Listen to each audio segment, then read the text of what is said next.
નમસ્કાર, ગુજરાત 7 ન્યૂઝમાં આપનું સ્વાગત છે। પહેલગામમાં કાયર આતંકવાદી સંગઠન દ્વારા હુમલામાં જીવ ગુમાવનારા નિર્દોષ પ્રવાસી અને બહાદુર નૌકાદળના સૈનિકને શ્રદ્ધાંજલિ આપવામાં આવી।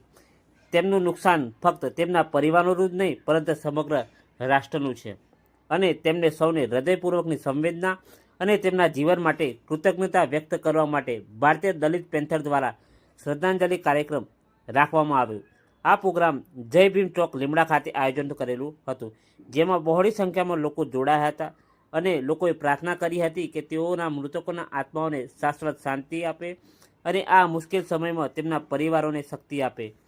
શ્રદ્ધાંજલિ કાર્યક્રમમાં ઉપસ્થિત વરિષ્ઠ આગેવાન બિપિનભાઈ કાંજવાડા, મહેન્દ્રભાઈ સુરજકર, જગદીશભાઈ મહેરિયા, હિતેશભાઈ પરમાર, કોંગ્રેસના અગ્રણી ડાહ્યાભાઈ આસોડિયા, પરસોત્તમભાઈ સેંગલ, 14 સોસાયટીના રહીશો અને ભારતીય દલિત પેન્થરના આગેવાનો અને દલિત પેન્થર શહેર પ્રમુખ નરેન્દ્ર પરમાર દ્વારા શ્રદ્ધાંજલિ પાઠવવામાં આવી હતી। Reporter Dinesh Solanki, Gujarat 7 news, Meghaninagar, Ahmedabad.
આમ ભરી આવે, આ સાઈડ ના ભરી આવે, આમ ફરે ફોટો લઈ લે।